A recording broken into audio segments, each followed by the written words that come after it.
મુખ્યમંત્રી ભૂપેન્દ્ર પટેલે પત્રકાર પરિષદ યોજી કેન્દ્રીય બજેટ અંગે વિસ્તૃત માહિતી આપી હતી, જેમાં મુખ્યમંત્રીએ કહ્યું કે આ બજેટ વિકસિત ભારત માટે મહત્વનું બની રહેશે।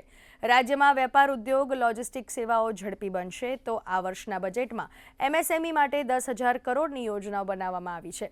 ત્યારે ગુજરાત હવે સેમિકન્ડક્ટરનું હબ બનશે તેમજ ધોલેરા અને સાણંદની ઇકોસિસ્ટમ વધુ મજબૂત બનશે। કર્તવ્ય ભવનમાં તૈયાર થયેલું આ પહેલું બજેટ તેની ખાસ એટલે 3 કર્તવ્ય પર ભાર મૂકવામાં આવ્યો છે। આ ત્રણેય કર્તવ્ય વિકસિત ભારત માટે વિકસિત ગુજરાતના આપણા પ્રયાસોને બળ આપશે।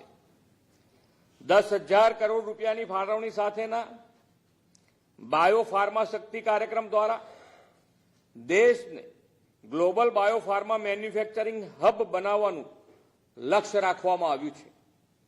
ગુજરાત ફાર્માસ્યુટિકલ ક્ષેત્રમાં દેશનું લીડર છે અને બાયોફાર્મા શક્તિ કાર્યક્રમથી આ સેક્ટરને બૂસ્ટ મળશે। ટેક્સટાઇલ ક્ષેત્રમાં પણ ગુજરાત અગ્રેસર રાજ્ય છે। આ બજેટમાં ટેક્સટાઇલ સેક્ટરને વધુ ઉત્તેજન આપવા જાહેર કરવામાં આવેલી 6 જેટલી યોજનાઓનો લાભ ટેક્સટાઇલ ક્ષેત્રને વેગ આપશે।